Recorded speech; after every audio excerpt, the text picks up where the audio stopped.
Though the first Guild Wars was a smaller, more contained game, the sequel is absolutely massive, sporting all the bells and whistles that MMO fans have come to expect. And it does it without charging you any monthly fee. How does ArenaNet's MMO fare, minus your $15 a month? Traditional quests are nowhere to be found in Tyria. Instead, nearly every mission is a public event, with players joining together to take down bosses, defend cities, or complete other entertaining activities. They're not all that different from regular quests and their objectives, but the dynamic nature of the public quests make leveling more enjoyable than almost any other MMO. Though it's a far cry from a full-fledged action game, Guild Wars 2 does a good job at blending Twitch combat with MMO sensibilities. This also makes player versus player battles better, which is important considering how robust and fun the PvP is.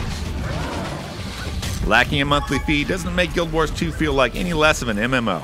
In fact, it might make it a better one, since it features fewer unnecessary hooks to keep you playing and paying, and is far more generous with its hundreds of hours of content. You'll hate the steep learning curve. Guild Wars 2 is an unorthodox MMO, and it takes a little while to figure out exactly what to do. Some things aren't properly explained, and many important elements of the game are hidden at first, buried under miles of menus.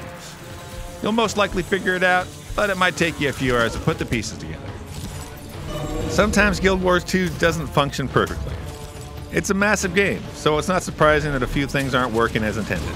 But that doesn't make getting stuck in an unbeatable mission or finding a broken skill challenge any less frustrating. It's uncommon, all things considered, but it's still annoying.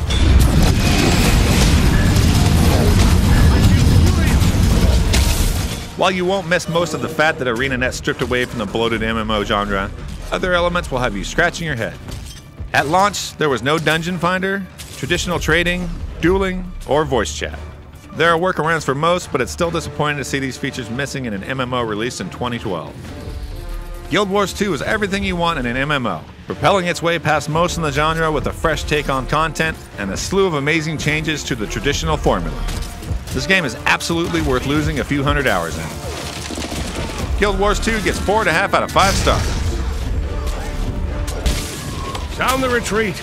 Fall back and regroup at Bridgewater. Centaurs have won.